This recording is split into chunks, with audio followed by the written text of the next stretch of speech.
আগামীতে চাই যে দেখতে দাড়ি টুপির বাংলাদেশ, আগামীতে চাই যে দেখতে আল কোরআনের বাংলাদেশ। দেখতে চান? তারপর কি চাই? ভ্রান্ত মতে বাতিল পথে শান্তি খোঁজে যারা, রবের ভাষায় চোখ থাকিতে অন্ধ বধির তারা রে, অন্ধ বধির তারা। ভ্রান্ত মতে বাতিল পথে শান্তি খোঁজে যারা, রবের ভাষায় চোখ থাকিতে অন্ধ বধির তারা রে, অন্ধ বধির তারা। ভুলের পথে থাকলে অটল, ভুলের পথে থাকলে অটল, এহ পরকাল হবে শেষ। আগামীতে চাই যে দেখতে দাড়ি টুপির বাংলাদেশ, আগামীতে চাই যে দেখতে আল কোরআনের বাংলাদেশ, আগামীতে চাই যে দেখতে দাড়িওয়ালাদের বাংলাদেশ, আগামীতে চাই যে দেখতে টুপিওয়ালাদের বাংলাদেশ। দুর্নীতি আর চাঁদাবাজি ভাই চলবে না এই দেশে, রুখে দিতে হবে তাদের আসলে ফ্যাসিস্ট বেশে রে, আসলে ফ্যাসিস্ট বেশে।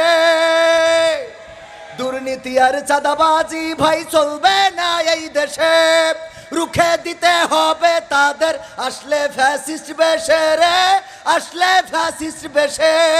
চললে আইন আল কোরআনের, চললে আইন আল কোরআনের, তবেই দেশটা চলবে বেশ। আগামীতে চাই যে দেখতে দাড়ি টুপির বাংলাদেশ, আগামীতে চাই যে দেখতে আল কোরআনের বাংলাদেশ। সব দলেরই দেখা হলো, সব দলেরই দেখা হলো, কেমন করে চালায় দেশ। আগামীতে চাই যে দেখতে দাড়িওয়ালাদের বাংলাদেশ, আগামীতে চাই যে দেখতে টুপিওয়ালাদের বাংলাদেশ, আগামীতে চাই যে দেখতে আল কোরআনের বাংলাদেশ। একমত কি আছেন? কারা কারা একমত একটু দেখতে চায়? লিল্লাহি তাকবীর। আল কোরআনের আলো, আল হাদিসের আলো, আল কোরআনের আলো, সংসদে জালো, নারায়ে তাকবীর। আল্লাহর আইন যদি কায়েম দেখতে হয়, আল্লাহর জমিনে আল্লাহর দিন যদি প্রতিষ্ঠিত দেখতে হয়, তাহলে কোরআনের কাছে নিজেদের আসার দরকার আছে না নাই? কোরআনের আইন নিজেরা মানার দরকার আছে না নাই? আল্লাহ রাসূলের আদর্শ যদি বাস্তবায়ন করতে হয়, রবিউল আউয়াল মাস, সিরাতুন নবী আর মিলাদুন নবী নিয়ে দ্বন্দ্ব আছে না নাই? সিরাতুন নবী মিলাদুন নবী নিয়ে শুধু দ্বন্দ্ব আছে, এখানেই শেষ নয়। আপনারা দেখেছেন গোয়ালন্দে যে ঘটনা ঘটে গেল, রাজবাড়ী গোয়ালন্দে এমন একটা ন্যাক্কারজনক ঘটনা ঘটে গেল। ধিক্কার জানাই তাদেরকে যারা ওই লাশটা তুলে নিয়ে আগুন দিয়ে পুড়িয়েছে। ইসলাম এটা কি সমর্থন করে? ইসলাম এটা সমর্থন করে না। উগ্রবাদীদের কোনো ঠাঁই বাংলার জমিনে হবে? ষড়যন্ত্র আছে না নাই? ষড়যন্ত্র চলছে, মানুষকে উস্কে দিতে চায়, মানুষকে ফুসলিয়ে ফাসলিয়ে এমন কোনো ভুল কাজ করাতে চায়, যেই ভুল কাজটা করার পরে আল্লাহর কাছে আল্লাহ তারপরে বেরাজি হয়ে যাবে, আল্লাহর কাছে খারাপ হবে এবং বিশ্বের বুকেও দেখাইতে চায়, দেখো বাংলাদেশের তাওহীদি জনতা মানুষ মারা যাওয়ার পরে লাশটাও কবরে থাকতে পারে না। এই ষড়যন্ত্র করেছে না করে নাই? রাজবাড়িতে যেটা হয়েছে কোনো ইসলামী আন্দোলনের কর্মীরা করে নাই। আমি দেখেছি যারা এই কাজ করেছে জিন্সের প্যান্ট পরা আর ইনস্ট্যান্ট পাঞ্জাবি গায়ে দেয়া।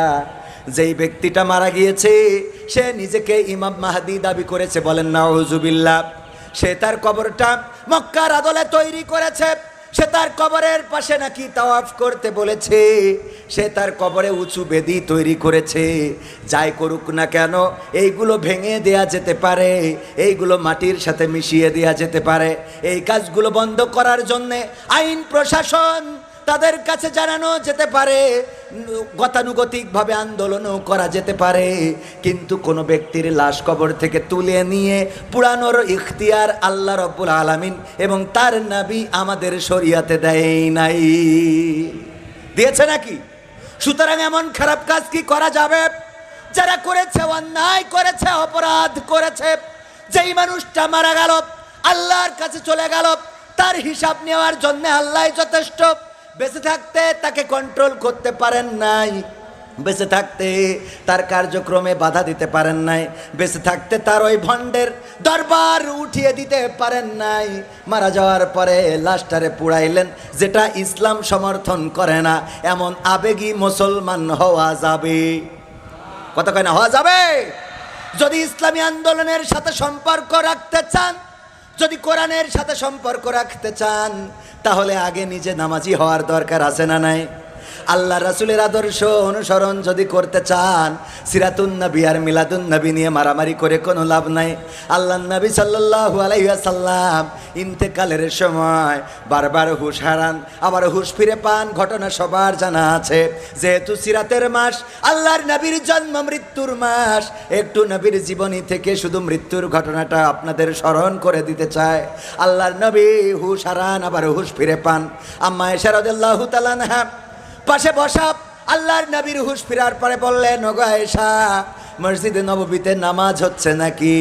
আম্মা আয়েশা রাদিয়াল্লাহু তাআলা আনহা বললেন, ওগো নবী, আপনি হুঁশ হারাচ্ছেন, আবার হুঁশ ফিরে পাচ্ছেন, এই জন্যে আমার বাবার ইমামতিতে আপনার সাহাবীরা নামাজে দাঁড়িয়ে গিয়েছে, নামাজের ওয়াক্ত বুঝি চলে যায়, এই জন্যে নামাজে দাঁড়িয়ে গিয়েছে। আল্লাহর নবী বললেন, আমাকে একটু উঠাও, সুজা করে বসাও, আর আমার মুখটা মসজিদের নববীর দিকে করে দাও। মসজিদে নববীর দিকে আল্লাহর নবীর মুখটা করে দেওয়া হলো। আল্লাহর নবী মসজিদে নববীর দিকে অপলক দৃষ্টিতে তাকিয়ে আছেন, আর চোখ থেকে পানি ঝরে পড়তেছে। আল্লাহর নবীকে আম্মা আয়েশা রাদিয়াল্লাহু তাআলা আনহা বললেন, ওগো বিশ্ব নবী, ওগো আখিরি জামানার পয়গম্বর, আমি বুঝতে পেরেছি আপনি বুঝি কষ্ট পেয়েছেন যেই মসজিদে নববীতে আপনি ইমামতি করেন। আজকে আপনার অসুস্থতায় আমার বাবা আবু বকর সে ইমামতিতে দাঁড়ানোর কারণে বুঝি আপনি কষ্ট পেয়েছেন। আল্লাহর নবী বললেন, কেন আয়েশা, তোমার এমন মনে হলো কেন? এমন কথা তুমি কেন বললে? আম্মা আয়েশা রাদিয়াল্লাহু তাআলা আনহা বললেন, আপনার চোখের পানি আমার এটা ভাবালো, মসজিদ নববীর দিকে অপলক দৃষ্টিতে তাকানো আর চোখ থেকে পানি ঝরে পড়ে। আল্লাহর রাসূল সাল্লাল্লাহু আলাইহি সাল্লাম বললেন, ওগো আয়েশা, তুমি তো আমার মনটা দেখো না, আমার মন পড়তে পারো না, আমার মনে কি বলে এটা তুমি জানো না।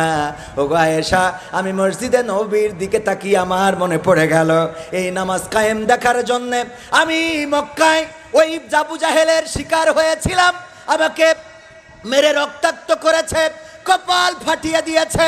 আমি যখন সিজদায় যেতাম, উটের মরা পচা নাড়ি ভুড়িগুলো আমার মাথার পরে চাপিয়ে দিত। রাতের অন্ধকারে মক্কা ছাড়তে হয়েছে, নিজ জন্মভূমি ছাড়লাম, মাতৃভূমি ছাড়লাম, আমার মদিনা থেকে মক্কায় ঢুকতে দেয় নাই, হুদাইবিয়ার সন্ধি করে ফিরে আসতে হয়েছে। আমি এই হাত দিয়ে 27টি যুদ্ধের নেতৃত্ব দিয়েছি, তরবারি ধরে রক্ত দিলাম, উহুদের ময়দানে দান দান মোবারক শহীদ করলাম। এমনি করে আজকের জীবনের শেষ প্রান্তে এসে যখন দেখলাম আমার অসুস্থতার সময় আবু বকরের ইমামতিতে আমার সাহাবীরা নামাজ আদায় করছে, আমার হৃদয়ের চোখ দেখে নিল কিয়ামত পর্যন্ত আমার উম্মত যারা, তারা আজান হয়ে গেলে তারা এমনি ভাবে মসজিদে যাবে আর জামাতের সাথে সালাত আদায় করবে। ওগো আমার ভাইয়েরা, সেই নবীর উম্মত দাবি করে